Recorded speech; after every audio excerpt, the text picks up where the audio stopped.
My hat!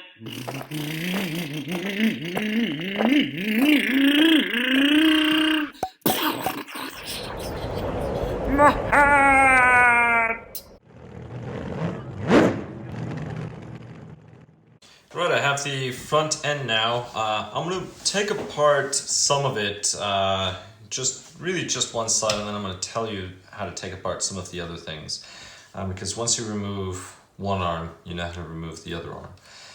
All right, so the bulkhead. Now this is something I would recommend you replace on some of the other models. Now on this one, you can see this plate. This is a heavy reinforced plate. So this one, you're probably not going to break it like you would on, for example, a B6.3.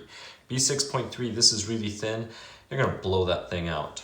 Now maybe because this is made for dirt oval or more impacts, it's reinforced. I mean, the one on the B6.3 is about a third of the size, which is the same thing for my SC 6.2. I mean, that thing just sheared right off and I destroyed the bulkhead.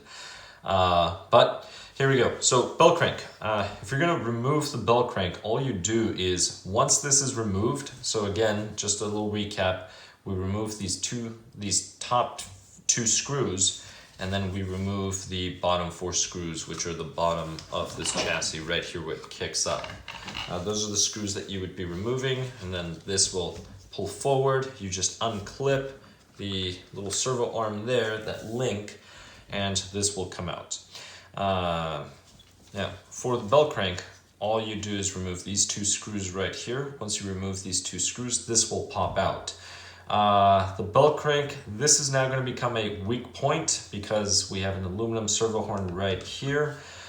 This is my friend's car. Do follow him on Instagram at RodsReelsRCs. I'm going to recommend that he gets an aluminum bell crank because I'm pretty sure he's going to break this one on the first go. He drives it hard. I mean, he drives these cars hard. They're fun. They're really fun. Now, if it's just this top part that goes out, then you have these 2 screws right here. So this one and this one. If you want to remove the entire thing, again, these 2 right here. You do have bearings inside. Once this comes out, you can just stick the driver through, pop the bearing. So there's a bearing here, there's a bearing there. So you have a total of 4 bearings in here. And that's all that happens. That's really it for that. Now, for the next part. This will just come out just like that. That's it. And then you have this one large piece. Now, for the shock tower, what you will need to do is there are these 4 screws. 1, 2, 3, and 4. You back these out and you can replace the shock tower. Now, this shock tower is a fiber blend, let's say plastic. You can get a carbon fiber tower or you can get an aluminum tower. I would go with the carbon fiber tower. And the reason why is on a very hard hit, an aluminum tower will bend. Once the aluminum tower bends, that's it. It's done. You can try bending it back. It's just going to keep on bending. Versus the carbon fiber, it flexes or it breaks. But it takes a lot to break a carbon fiber tower. So I prefer carbon fiber for that matter or a graphite, which is also a great option, right? One or the other. So let me begin disassembling this half right over here since I've already explained how to do this. Oh, a quick little note for the bumper.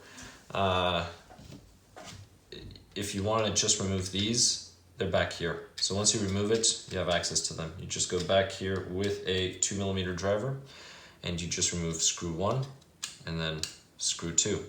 And that is it. These would come out. Now, as of now, I actually just twisted these. I turned these, but I can just turn them back. Once I install the actual bumper, I will line them up the way they should be lined up. But for now, I'm just moving them like this. All right, let's begin. I've already removed one of the wheels. To remove the wheel, all you have to do is use your 7mm driver, place it here, hold the wheel to the hex, and then just go left. And the reason why you want to hold it to the hex, see the hex here, is the wheel has a hex. If this hex is no longer in contact with this inside, this will just spin infinitely and you're not going to release it. So you need to make sure that when this is in here, it's on the actual hex so that the spindle is fixed by the wheel. So you can hold the wheel by the tire and turn. So remember, that's the tire, that's the wheel. All right, perfect. Now, in order to remove the arms, there's a variety of ways you can go ahead and do that. You can remove this little screw right here, which should be a 1.5 millimeter driver. And then when you remove that, this pin will come out this way. Or you can go through the front, remove this screw here, and then just push the pin from the rear forward. It's up to you. Now, I'm going to be removing this plate. Let's just say you need to replace this bulkhead. Sometimes these do break, although not as easily, because this is such a massive plate.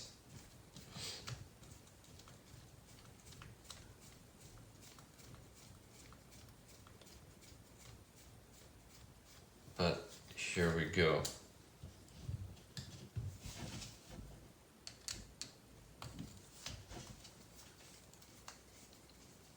So you just remove these two screws, and then when you remove these two main screws, these are the two main screws that hold that reinforcement.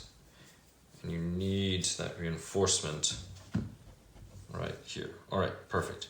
Now, these tiny little screws, these actually go right in here, in this plate.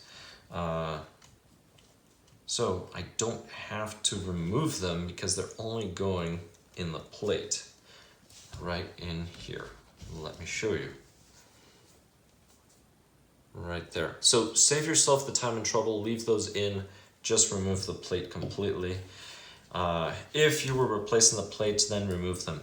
But once you do that, notice that because the rear screws are still on, I cannot push these back, but now that the front screws are out, these will just slide through. And there it is. That feels clean. And there goes an arm. So if this were to be on the car, let's just say this was on the car, you would have to remove the front bumper, which is why I removed these. And there's a variety of ways to do it. When removing the front bumper, if you watch my other videos, remove these four, then these two. These belong to these antlers. Flip the antlers over, and then remove these two screws off of that, and take the plate off. And there is the arm. Now, we have the vehicle. The shocks actually tie to the rear, so you have the screw on the rear of the shock. So go ahead and remove one. Right now I'm working on the left side of the vehicle, which is the part I'm going to disassemble.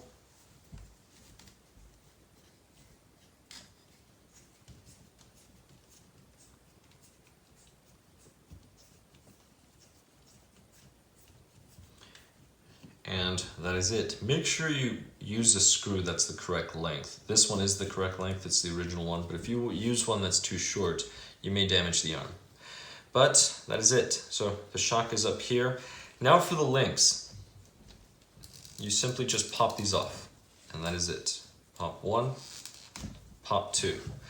Sometimes these links, on a really hard hit, you will damage or crack them. You will have to replace them. So these will just thread one way or the other. Remember, one of them is left thread, which is the one with the little line. So if you see this little mark, these are left threads. So if I go left, these will go in. If I go right, these will come out. And these are right thread. So if I go right, they'll go in. If I go left, they'll come out. That's something to keep in mind. If you wanted to replace this, well, just do the same thing. If you want to install them, you may need pliers for this, but you just force them in, and then you'll have the snap. And the same thing will happen with these. Now, one thing to note on the steering, notice these are all the same, but then the outer link has that bend. This bend is going to go forward.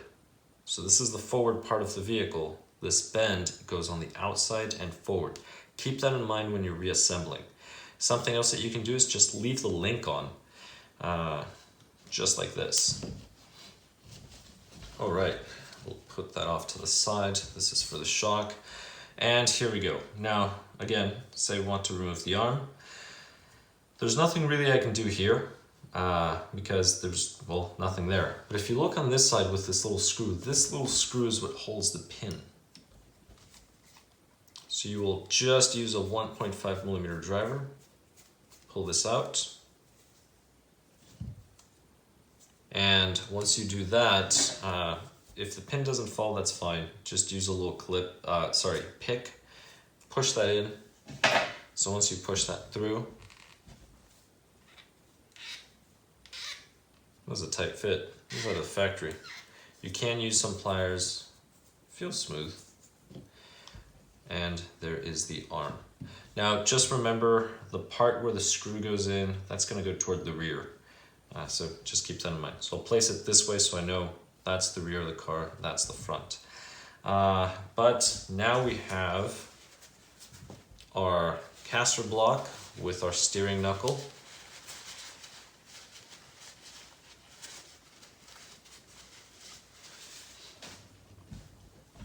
These are very easy to remove. All you need is a 2 millimeter driver. You would just stick the driver in there and then you would just remove them. One of the things I do like about Team Associated links is they have that little hole. And, well, maybe not this one. Oh, yes, this one. So you can fit the driver right through it. So you can actually remove those links with this ball stud. Just leave the ball stud in the link.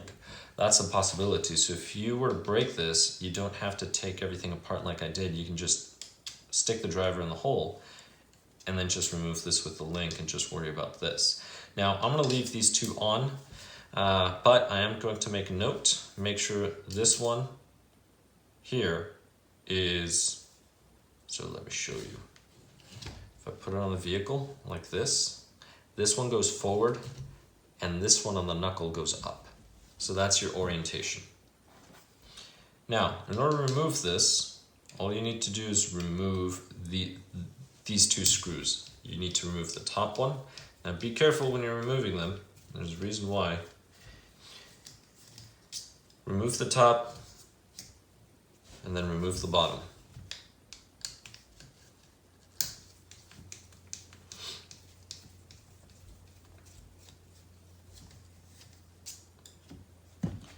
And that is it. Now these are the same size. So if you make some, it won't matter. All right, and then this will just slide out. But when you slide it out, put it sideways. Now one thing to note, look at those little spacers there. Right, those little things that look like spacers, they are a different size. They might be the same size. For some reason, this one appears a little smaller than this one. But these little hats, right, these are your little bushings. So don't lose these. And that's sometimes an issue if you break one of these caster blocks right in here. Sometimes these go flying. Well, if you break the knuckle, they'll go flying. If you don't break the knuckle, then the screw will stay in there and hold it next to the knuckle. But these just pop out, but they pop out through the inside. And that's done on purpose. That's so they don't fall out. If you were to install these incorrectly through the outside, one, you would notice there would be a lot of slop in here, and two, the screw wouldn't go, the screw would be sticking out too far. May even hit the wheel. No, there's plenty of space. It wouldn't hit the wheel. On touring cars, it would hit the wheel, so you would notice it very quickly that you did something wrong. But again, they generally go on the inside, and then they push out. But that's the steering knuckle. And here we go, our last part. So here we just have this screw, and this screw is going to hold this in, and then we can access our bearings. Our bearings will go inside. Now, something that you may want to use is a wrench, but if you don't have a wrench, who cares? Just use a wheel. Place it on the wheel, and then just remove it. And that's all you have to do. Now, go ahead and remove this guy. And there is the screw, and there's the spindle, so the hex is on the spindle. And now we have the bearings. Now the bearings are rubber sealed bearings, which is good. and you can see this on the outside.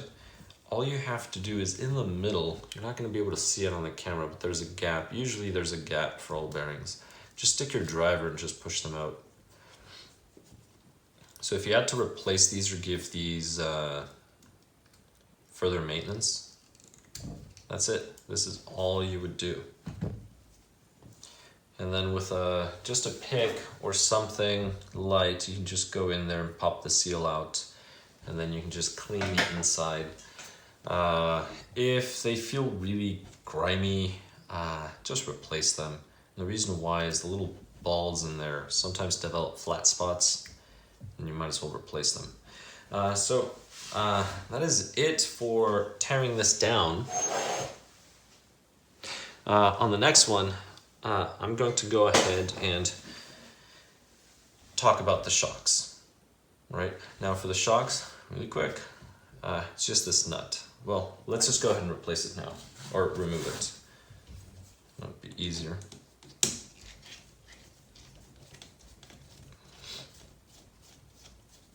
And I do have Team Associated oil that goes with this shock. Don't worry about it. And do not lose this, just leave it on the cap, or remove it and put it back on the screw. That is it. All right. And in order to remove this, you will notice there's a little nut there, so you're going to need a nut driver and then just back this out. But we're going to leave this. All right, so here is the shock. Thank you so much for watching. Please comment below. On the next video, I'll talk about this, and then I'll follow up with the rebuilding of the front end. What?